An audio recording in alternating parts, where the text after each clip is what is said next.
you know a Roman emperor tried to make his horse a senator? Not a joke, not a dare, an actual political appointment. And the Senate? They were terrified. Stay right here because this story gets wilder every second. Welcome to Hidden Records, the channel where history gets interesting. Today, we're talking about one emperor, one very powerful horse, and one of the most savage political moves ever recorded in human history. His name was Caligula. Real name, Gaius Julius Caesar Augustus Germanicus. Yes, all of that was one person's name. Romans were extra like that. He became emperor at just 25 years old. Young, charming, popular, Rome loved him at first. Then he got sick, and when he recovered, something was very different. Wait until you hear this. Then something happened. Shortly after taking power, Caligula fell seriously ill. Rome held its breath. People prayed in the streets for their beloved emperor. Some even offered their own lives in exchange for his recovery. And then he recovered. But the man who came back was not the same man who got sick. Something had changed. Something darker. In his first months as emperor, Caligula was generous. He gave bonuses to soldiers. He threw festivals for the people. He freed prisoners. Romans thought they had their best emperor ever. But behind closed doors, he was already at war with the Senate.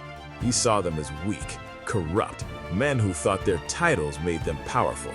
Caligula was about to prove them wrong. Wait until you hear this. Now let's talk about the horse. His name was Incitus, and Caligula was obsessed with him. We're talking marble stable, ivory feeding trough, purple blankets, the color of royalty, a jeweled collar, personal servant, his own house staff. Did you know Caligula used to invite senators to dinner parties hosted by the horse? Powerful Roman politicians sitting at a fancy dinner table making conversation with a horse. Can you imagine?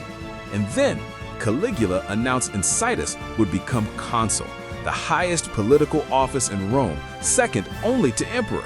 The Senate absolutely lost it. And then came the announcement.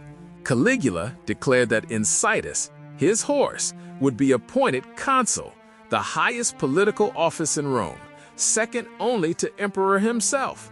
The Senate absolutely lost it. Panic, outrage, disbelief. But what could they do? Caligula was emperor. His word was law. Now here's where everything changes. For centuries, historians assumed Caligula was simply insane, a lunatic emperor, a madman who needed to be removed. But modern historians are telling a very different story. What if Caligula wasn't crazy at all? What if the horse was deliberate? What if it was genius? This wasn't madness. This was a message. Caligula was standing in front of the most powerful men in Rome and telling them, I own you so completely, I can replace every single one of you with my horse, and there is absolutely nothing you could do about it. That's not crazy, that's terrifying. But here's the final twist. Almost everything we know about Caligula, the horse, the cruelty, the madness, all of it, comes from writers who lived after he died.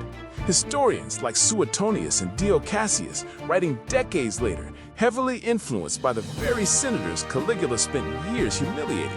The people who lost the most under Caligula were the exact people who wrote his history. So ask yourself, how much of the mad emperor's story is truth, and how much of it is just revenge? Incitus never served. Caligula was assassinated by his own guards in 41 AD, stabbed to death, before the appointment was ever finalized. The Senate survived. The horse retired, and 2,000 years later, we're still talking about it. So, was Caligula a dangerous lunatic or the most savage political troll in all of human history? Drop your answer in the comments. I genuinely want to know what you think. And if you enjoyed this, wait until you hear about the Romans who built a multi-million-dollar business selling human urine. Yeah, you heard that right. That's the next episode of Hidden Records. Like, subscribe, and I'll see you in the next one.